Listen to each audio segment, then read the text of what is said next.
What's going on, everyone? Mike Kadlick and Tayler Kyles here for CLNS Media.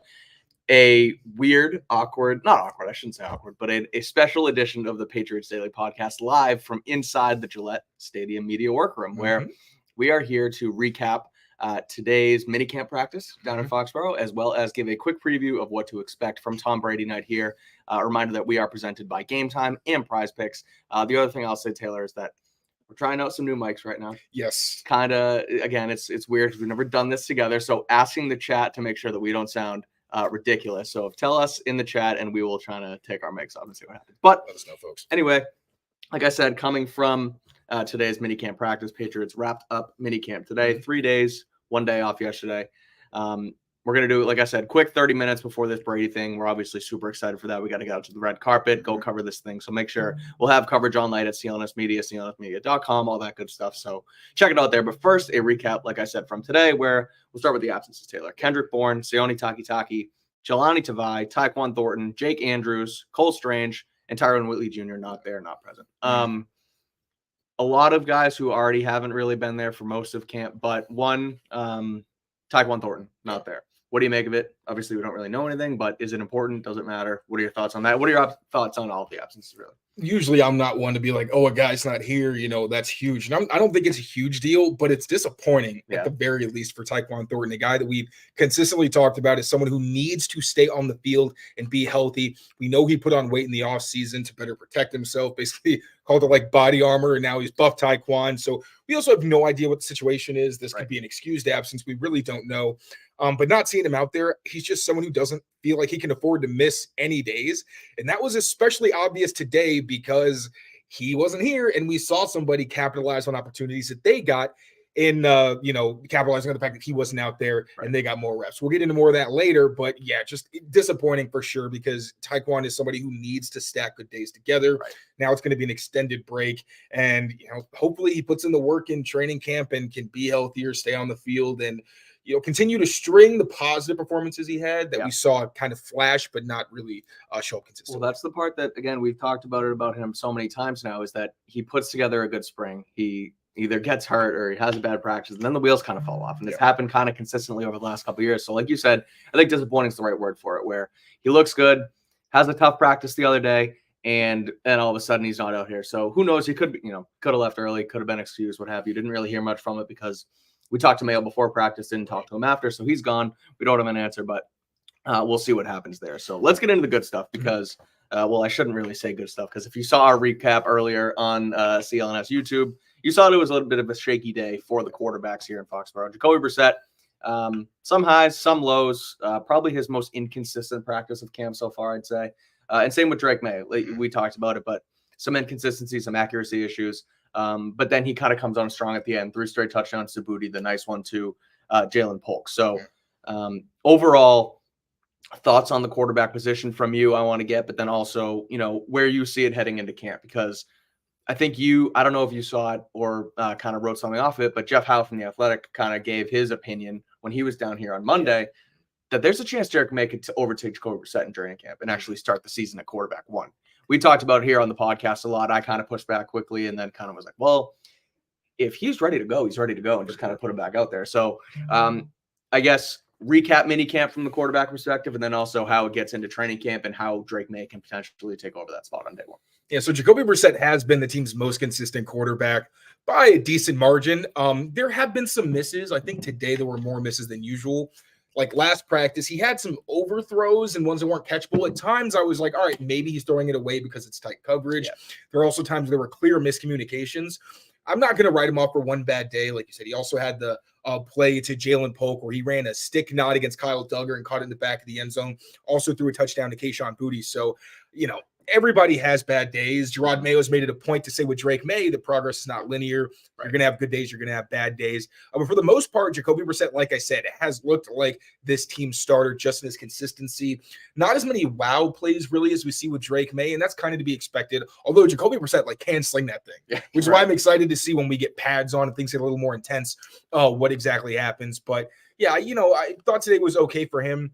With Drake Maye, it really, what Mayo's comments about that growth not being consistent necessarily all the time, just by nature of being a young player, you saw that, because one issue that Drake Maye had in college is with accuracy, where on short throws especially, a lot of the time he's throwing behind guys. Not only does that limit yards after the catch, but as we saw on the play to Jalen Polk, which you talked about after practice, where Polk's open on an out route where they're trying to get the ball downfield, Drake puts the ball behind him. Alex Austin initially was beaten. Then great play by him to get back in there and end up breaking it up to capitalize.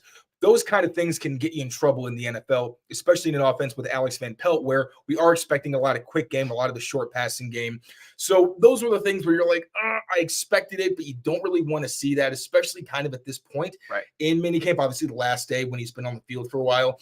That said, for us, it may feel like a little while, but this is not a very long time. Drake Maye has been in the NFL for less than a couple of months, so don't want to read too much into that. Really, my biggest takeaway was the fact that even though he did have those inconsistencies with accuracy, had some short misses and things like that, he came through when it mattered most. Now, the passes to Kayshon Boutte, who we'll get to later, they were better efforts from him for the most part, where he was adjusting to some of those errant passes and making catches through contact. Then the one he had on the fade, like he had two beautiful fade passes that were perfect out of the defender's reach. The first was to Kayshon Boutte, where he puts it high, and then you see Boutte making the diving catch. And then the one that ended the practice, again, that's why it says that the quarterbacks ended on a high note, where Drake Maye threw it out there for Jalen Polk. Polk made a diving full extension to make the catch. It was absolutely wild. The kind of thing that if you watch Jalen Polk's tape, you're not surprised by it. But again, the fact that he trusted Jalen Polk, who he said after practice is like, hey, like, give me a chance. I want to make a play. That they're getting that chemistry and that trust. That was really awesome. And the fact that he struggled, but ended the day with a positive play and didn't seem as discouraged as he maybe did a few practices ago, where he had an interception, then kind of struggled. Also did have an interception today, where it seemed like Azizi Hearns may have baited him. Maybe it wasn't a great route from Juju. Weren't totally sure. It's hard to know when you only see it live and don't have a replay.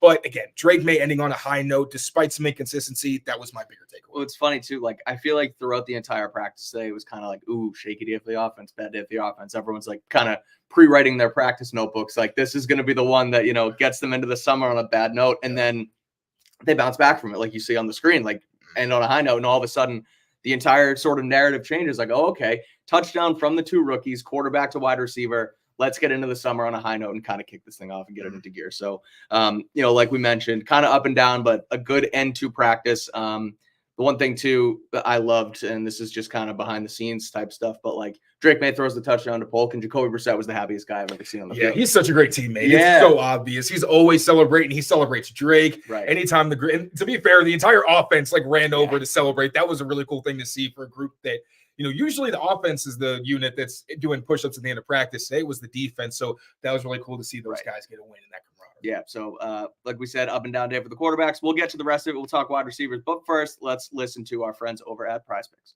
Prize Picks is America's #1 fantasy sports app with over 5 million active members. Get in on the daily action with your friends and become part of the Prize Picks community today. The finals mean more on Prize Picks, and so do the star players. You get boosted payouts on select basketball stars that you won't find anywhere else. When the finals are over, the hoops action doesn't stop on Prize Picks. Women's basketball was just getting started, with young stars like Caitlin Clark and Angel Reese looking to make names for themselves alongside greats like Breonna Taylor and Asia Wilson. You can win up to 100 times your cash watching them ball out. This week on Prize Picks, I'm looking at the basketball board, and I'm taking Jaylen Brown's overs on points and rebounds because dude has been absolutely killing it. I'm also going to take Caitlin Clark for more than 3.5 three-pointers made and Breonna Stewart for more than 25 points. Download the app today and use code CLNS for a first deposit match up to $100. That's code CLNS for a first deposit match up to $100. Pick more, pick less. It's that easy. All right, Taylor, let's move on to the wide receivers. We touched on it a little bit, but kind of want to go a little bit more in depth, get your thoughts on Jalen Polk, Kayshon Boutte, because Boutte, someone who, we'll start with him, someone who 6th-round pick last year, kind of had a strong camp, makes the team. First game against Philly, can't get his toes in on the sideline on 4th down, and then all of a sudden it kind of just, you know, spiraled out from there.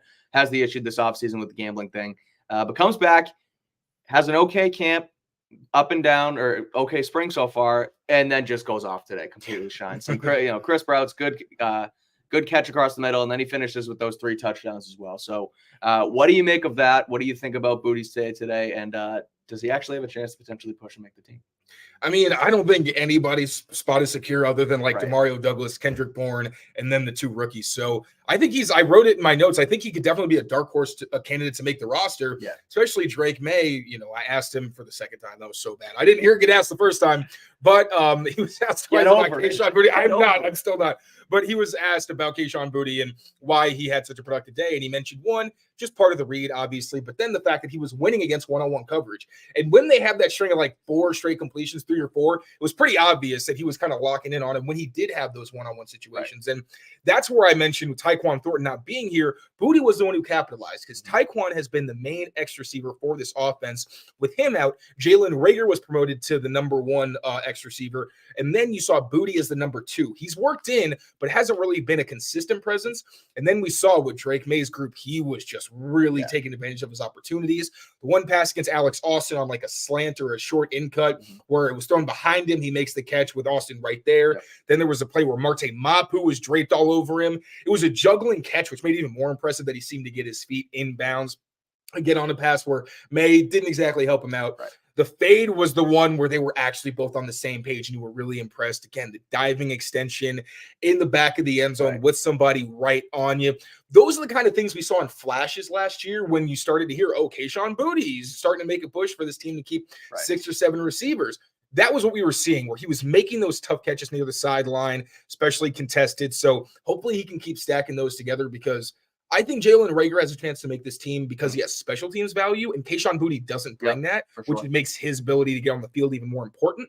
But, Javon Baker has been on the field, and you hope that he can emerge as that X. Right. But I think if you have a real good battle going there, maybe, again, Kayshon Boutte, a guy who also has versatility.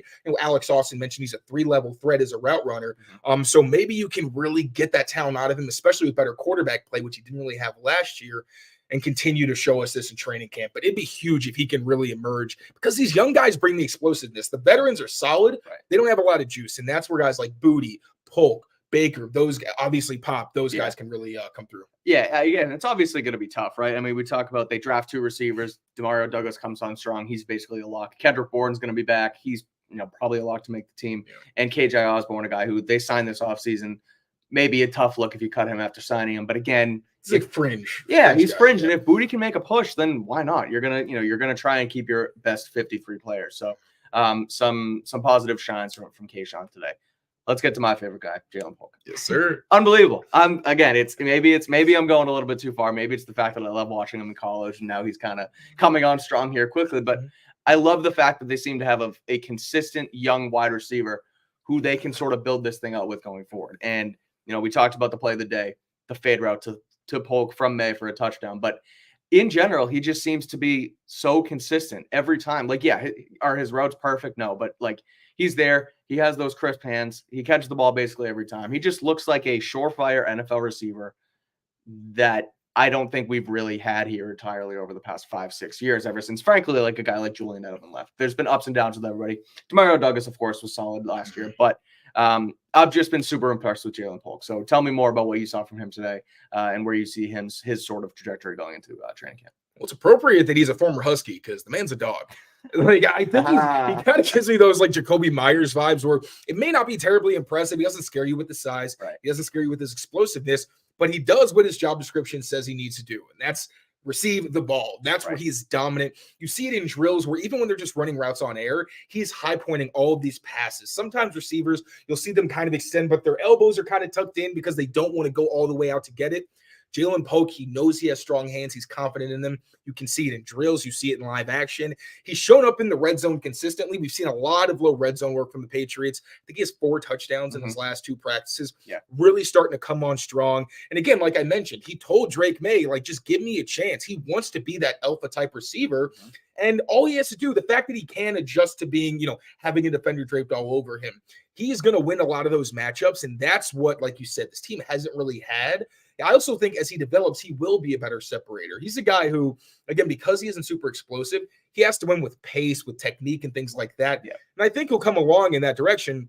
But he's catching passes from Brissett, and I think he caught some from Zappe as well, from Maye. So the fact that different quarterbacks are trusting him to make plays and he's coming through, I don't have anything negative to say about Jalen Polk. I haven't seen anything that makes you worry and you're like, all right, maybe I got to slow my horses. I'm not saying like we got to go crazy because obvious caveat. There's no pads and all that hoopla, but he's also good when it comes to physicality. I think he's only going to get better when he's actually allowed to use his strength and his aggressiveness. So yeah, I mean, really good end to minicamp for him. I'm excited to see how it carries over into training camp. Yeah, I can't freaking wait. I can't wait to watch him and Jalen Polk grow together. So, all right, we're going to wrap it up with offensive line takeaways, quick hitter on the defense. We'll talk about Brady night, and then we'll get out of here and get you covered on there. But first, quick word from our sponsors over at Game Time. The NBA Finals are finally here, and if I have any chance at all to find tickets to a game, it's probably going to be through Game Time, an authorized ticket marketplace of the NBA, which makes getting playoff tickets even faster and easier. Prices on the Game Time app actually go down the closer it gets to tip-off. And with killer last-minute deals, all-in prices, views from your seat, and their lowest price guarantee, Game Time takes the guesswork out of buying NBA tickets. Getting through the Game Time app is super easy, and I really like their user interface. All you have to do is go to the game or event that you want to attend, go through the venue to see where you want to sit relative to the action. Then you can actually get a panoramic view of your seat so you'll know exactly what to expect once you get your ticket.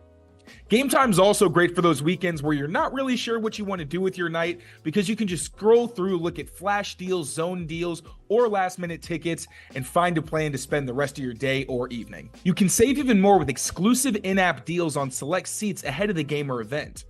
And your purchase is covered with the most flexible customer service policy in the ticket industry. Take the guesswork out of buying NBA tickets with Game Time. Download the Game Time app, create an account, and use the code CLNS for $20 off your first purchase. Terms apply. Again, create an account and redeem code CLNS for $20 off. Download Game Time today. Last minute tickets, lowest price, guaranteed.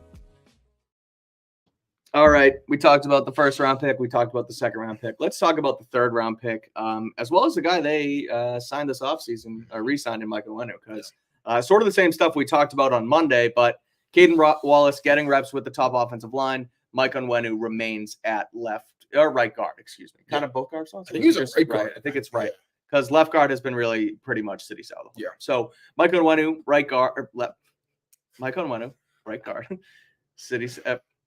Mike Onwenu, right guard. You get it. Caden Wallace, the first team offense. I'm going to hand this one over to you. What do you got for us? What do you think about it? Yeah, so we already saw the combination of Mike Onwenu next to Caden Wallace in the last practice, but the biggest difference is in that practice, they were repping with the second team. Yeah. This practice, we saw that as the top unit consistently.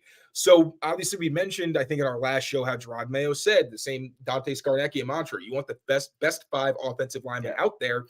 Now, I do think Mike Onwenu is a Pro Bowl to potentially all-pro caliber guard and probably just like a solid offensive tackle. Right. The difficult part is in this wide zone scheme and in this Alex Van Pelt offense that we're expecting to look a lot like what they did in Cleveland, at least for the run game. Mm-hmm. Like Ramondre Stevenson said he's watching Nick Chubb tape. So I think that kind of tells you where they're thinking of going. They said they want to get the ball outside. I worry about Onwenu being someone who has to move a lot and pull and get to the second level, because he's at his best when he can just get his hands on a guy and move them backwards. I do also think that we've heard about Alex Van Pelt using players where they're best and, capitalizing on their strengths, minimizing their weaknesses. I'm sure they'll adjust the way they did with Juwan Jones, but it still is going to be an outside zone heavy scheme. So I wonder how well that fits in Onwenu. At the same time, if they can get Caden Wallace on the field over Nick Leverett, which is why I think this is really happening, that's a win. I think you want to get Caden Wallace reps. You took him in the third round. That usually indicates that someone you at least see as a contributor. Yeah. And obviously Layden Robinson was taken in the fourth round. There's a lot of people who've watched him, like Jim Nagy and others, have said he's a starter as well. But obviously, with Caden Wallace being taken around earlier, you'd like to get him on the field first. Right. So if moving Mike Onwenu back inside, where again, I think as a pass protector, that's where you see he's one of the best pass blocking guards in the league. Right. And then with City and David Andrews on the inside, I think that could potentially want to be one of the better interiors in the NFL. Yeah. Then Shooks and Caden Wallace may not be superstars on the bookends, but all you need is solid tackle play, especially if you get Drake Maye in there, who can absolutely minimize having just solid offensive tackles. And by solid, what I mean is they may not wow you. Every rep isn't going to look great, but at the same time, they're not having quick losses. That's what you saw last season, where Vidarian Lowe, especially on the right side, when he was in there, and Calvin Anderson, obviously he was dealing with health issues and all that, but when those backup tackles were in there, they were losing immediately. Right. And that's what you can't have. It's one thing if you force the guy around the arc, he spins back inside and maybe almost gets a hand on the quarterback. Give the quarterback a chance to get out of the pocket. Exactly. And like kind of read it out. And with May, I think he has the pocket feel. I think he has the maneuverability to mitigate some, some deficiencies on the edge. But the interior, if you have bad guard play, you're screwed because it's really hard to escape a guy who's right in your face. But yeah, I like this combination. It's cool that we're actually seeing them say, okay, we liked what that looked like last time. Let's see how it works with the top unit. Sure. I will say pass rush was an issue. I think that had a lot to do with Jacoby Brissett and Drake Maye struggling. But I'll also say the offensive line is at a huge disadvantage right now. They are being reactionary without pads while people are coming forward and trying to like bull rush them. Yeah. So even Gerard Mayo said this hasn't been about how they physically perform. It's about fundamentals and getting on the right page mentally. So I understand there's some speculation and we shouldn't ignore it because if it carries over, then we say, oh, we saw some signs. Yeah. But I don't want to read too much into how they actually produced. But it is kind of cool to see that the players that I think everyone would agree are their best 5 offensive linemen are on the field with, again, that top unit. That's the part that I think needs to kind of be hammered home here is those top 5 guys, the 5 guys that they think are the best 5, offensive linemen that can work together. Because I think Mike Onwenu mentioned it yesterday too at the event where, we feel like we need to put our best 5 guys out there and we feel like this could, whatever I do, whether it's guard, whether it's tackle, if they think that's the best 5 guys, we're going to do that. Yep. And you mentioned Scarnecchia.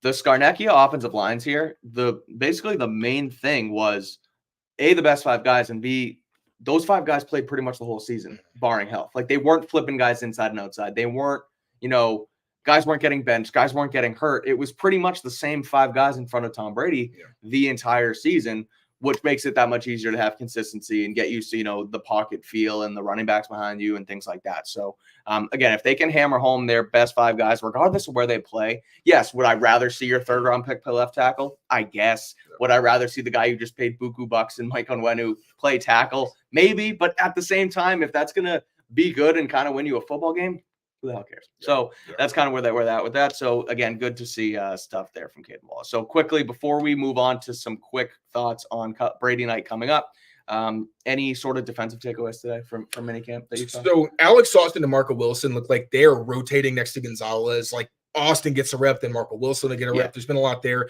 Jalen Hawkins has continued to be a fixture on the back end. They do seem like they're using Marte Mapu as more of a dime linebacker, which that's what I'm cool with that. Like if you want to use him like Mac Wilson on passing downs, that's awesome because I do think he can make a lot of plays near the line of scrimmage. If he's athletic enough to play on the back end with the versatility, I'd also like to see him do that. But maybe they just feel more comfortable with Jalen Hawkins in that role, which, if he hasn't had any glaring issues or anything, I'm cool with that, seeing how that develops. O'Shane Jimenez is also someone I highlighted him and Hawkins in some of my leftovers in my notes today. They have had a pretty significant number of reps with that top unit. So I'd say he's a guy to look out for. Outside of that, Azizi Hearns did make a couple plays. One was the interception. I think both of his plays were against Juju, where I think I can only give him so much credit. Just to be totally honest, like Juju doesn't, he said he's 100%. I'm, again, not sure how true that is. He sounded so excited when he said it this time, unlike last year where he seemed like he said it begrudgingly. Sure. But still, it just like he's working away from the receivers at times in practice. It's hard to really assume. And even the way he looks, he like when he's going through drills, he looks slower than everybody else.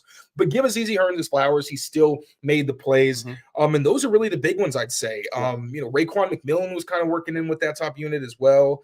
In the defense, who is it? O'Shane Jimenez actually jumped off sides.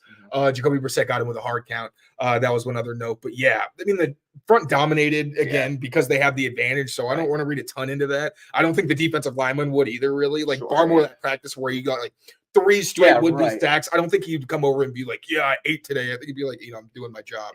But yeah, really the biggest takeaway for me was how the rotations are working. Isaiah Bolden still repping heavily in the slot with the ZZ Hearns looking like the top back up there since Jonathan Jones and Marcus Jones aren't participating on defense. Love it. All right, the one thing I'll add, Joe Milton did a backflip today. That was standing backflip. It was like Jamie Collins, where literally I think the only person who got a video was Patriots Unfiltered. Yeah. But everybody else kind of got a picture because you could see he was loading up. You're like, wait, no way. Yeah. And it was one of the craziest things I've seen. This dude, I think, is he bigger than Jamie? I don't think he's 6'4", 240 or something like that. So Jamie, I think, is like 250, but still just absolute freak athletes. That was nuts. Yep. All right, let's wrap this thing up but before we go, quick thoughts on Tom Brady night tonight. First of all, if you're listening to this show and you're at your house and you're planning on coming to Tom Brady night, Well, don't turn us off. You're Turn it off. Put it on your cell phone. Get in your car and leave because traffic's going to get bad. There's rush hour traffic. This place is already packed outside. The stadium is going to be in your seats by 6:30 if you're coming. Tons of events here, so get here early. It's going to be super fun. I can't wait. Patriots fan my entire life. Same with Tayler, who kind of started watching the game because of Brady, sort of, right? Yeah, I didn't start watching until I was in middle school. I think it was like 2011 was the first season I watched really seriously. And yeah, I mean, when you get to watch Brady every weekend, it'll get you to like football pretty easily. So yeah, really cool full circle moment, I feel like, for both of us. It's been my whole football life. Not my whole life, but my whole football life. So yeah, I'm psyched. Hundreds of teammates expected to be here. Bill Burr was going to have a quick comedy set, sort of open the thing up. Rumor has it, no, I can't confirm this, Jay-Z may be a musical guest tonight. We're going to have a bunch of other guests here. So it's going to be super fun. So I believe you can watch on Patriots.com and Patriots YouTube. You think they give him a statue tonight? Yeah. You think so? I could see it. Yeah. I could see it too. I feel like that's a cherry on top where you do all the niceties and then whoop. Exactly. That's what if you look at the I tweeted this a couple weeks ago. If you look at the Ticketmaster, like when you go and buy things and you see this where the stage is set up, there's like a little circle stage in the middle. And I can't tell if that's just like an extra thing where they're going to do a whole walk around, but maybe there's a little tarp there that they unveiled. It seems like everybody's here. Like, why wouldn't you? He's going to get a statue. Yeah, that's pretty obvious. Why wouldn't you? Yeah, that makes sense. Belichick's going to be here. I wonder if they do like a number 12 banner somewhere, kind of leave that up. So they did that when he was suspended. They had like a 12 banner for the 4 games he was suspended, just hanging up. So yeah, now they have to. They have to do it now. So they set the standard. Yeah, so it's going to be fun. We'll have you covered all night long on Patriots Press Pass, CLNS Media, Twitter. Follow him on Twitter at Kyles39. You can follow me at Mike Kadlick, and keep it locked in as we celebrate Tom Brady and have you covered all night. So until next time, take care of yourselves, take care of each other. We'll see you next time. Peace.